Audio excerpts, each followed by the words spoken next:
Halo, selamat siang saudara. 5 dari 12 orang yang masuk daftar pencarian orang terkait kasus penyerangan berujung pembunuhan yang diduga dilakukan anggota kelompok John K berhasil ditangkap. Informasi ini beserta kelima topik utama tadi akan hadir di Kompas Siang Jumat 26 Juni 2020 bersama saya, Maidop Elfrin. Dan saya Astrid Wibisono. Inilah Kompas Siang selengkapnya di Kompas TV, independen, terpercaya.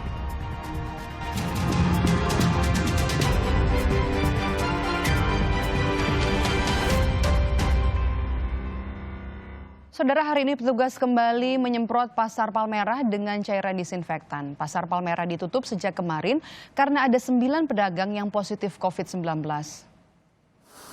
Selagi sepi, petugas pemadam kebakaran sektor Tanah Abang kembali menyemprot kios di Pasar Palmerah dengan disinfektan.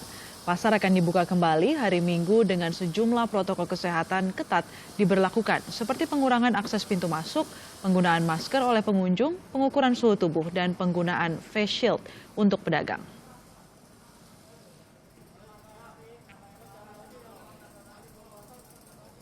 Saya sudah terhubung dengan jurnalis Kompas TV Dian Silitonga yang berada di Pasar Palmerah, Jakarta. Dian, Pasar Palmerah itu kan pedagangnya ada yang berjualan di gedung dan juga di luar pasar. Gedung pasar tutup sejak kemarin, bagaimana dengan pedagang yang di luar? Ya benar Astrid, kalau biasanya Anda ini berbelanja di Pasar Palmerah, kita akan tahu kalau memang Pasar Palmerah ini ada 2 area Astrid. Yang pertama adalah di area dalam gedung dan yang kedua adalah di area luar. Nah, kalau untuk yang di area dalam ini memang benar tidak ada aktivitas lagi, tidak ada aktivitas berjualan begitu baik antara pedagang maupun pembeli karena memang sudah ditutup areanya sejak kemarin karena adanya 9 pedagang yang positif terkena COVID-19. Nah, untuk di area luar sendiri, seperti yang bisa Anda lihat, saudara, di layar kaca Anda, ini kegiatan jual beli tetap berjalan seperti biasa, pedagang tetap berjualan begitu, dan tanpa diikuti oleh protokol kesehatan yang ketat. Karena kami pantau sejak pagi tadi ini masih ada beberapa pedagang yang di area luar tidak menggunakan masker atau sudah menggunakan masker tetapi dengan cara yang kurang benar begitu dan minimnya fasilitas untuk cuci tangan dan kemudian juga sulit untuk menerapkan protokol jaga jarak karena mengingat kios-kios yang posisinya ini berdekatan begitu sehingga sulit menerapkan jaga jarak.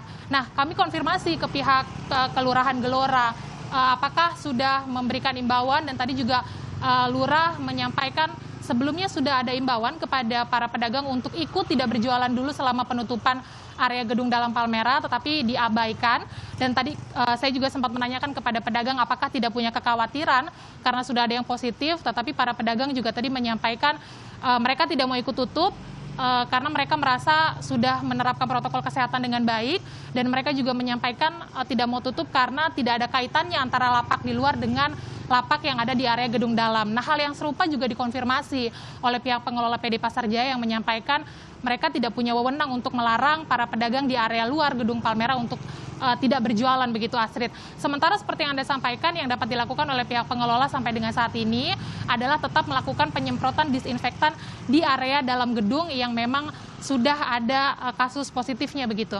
Astrid. Ya Dian, ini Pasar Palmerah yang di gedung nanti hari Minggu akan dibuka kembali. Apa yang akan berbeda dari sebelumnya? Ya, yang akan berbeda adalah akan ada aturan baru dengan protokol kesehatan yang lebih ketat, Astrid. Kalau sebelumnya di area Pasar Palmerah ini ada 7 pintu akses, nantinya pada hari Minggu 28 Juni 2020 pada saat dibuka akan dikurangi aksesnya menjadi hanya 3 pintu saja. Dan di masing-masing pintu nantinya akan dijaga oleh petugas yang akan mengukur suhu tubuh para pengunjung, di mana kalau suhu tubuh pengunjung di atas 37 derajat Celcius ini tidak akan diperbolehkan masuk. Kemudian juga akan ada aturan wajib menggunakan masker bagi pengunjung. Kalau datang ke area Pasar Palmerah tidak menggunakan masker, ini nanti akan disediakan oleh pihak pengelola. Dan juga pengelola sudah menyediakan face shield atau penutup atau pelindung muka begitu bagi para pedagang. Nah, selain itu juga nantinya akan diterapkan aturan ganjil genap di mana akan disesuaikan. Jadi lapak yang nomornya ganjil ini hanya akan boleh berjualan pada saat tanggal ganjil dan juga sebaliknya. Itu kira-kira aturan barunya, Astrid. Sejumlah protokol kesehatan diterapkan jika nanti Pasar Palmerah dibuka kembali hari Minggu. Tapi ini sudah ada 9 pedagang yang positif COVID-19.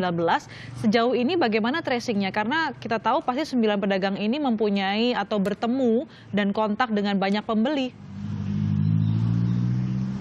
Betul Astrid, hal itu juga yang tadi saya tanyakan kepada pihak pengelola ini bagaimana tracingnya. Tapi disayangkan memang respon dari pihak pengelola menyampaikan bahwa tracing ini adalah hal yang atau sesuatu yang sulit untuk dilakukan mengingat masifnya orang yang terlibat dalam kegiatan jual beli di area pasar. Apalagi kita ingat sebenarnya proses tes ini sudah terjadi pada 17 Juni dan hasilnya baru keluar 24 Juni. Artinya sudah ada waktu yang panjang begitu sehingga sekali lagi disampaikan akan sulit untuk men-tracing orang-orang yang terlibat sepanjang hari tersebut.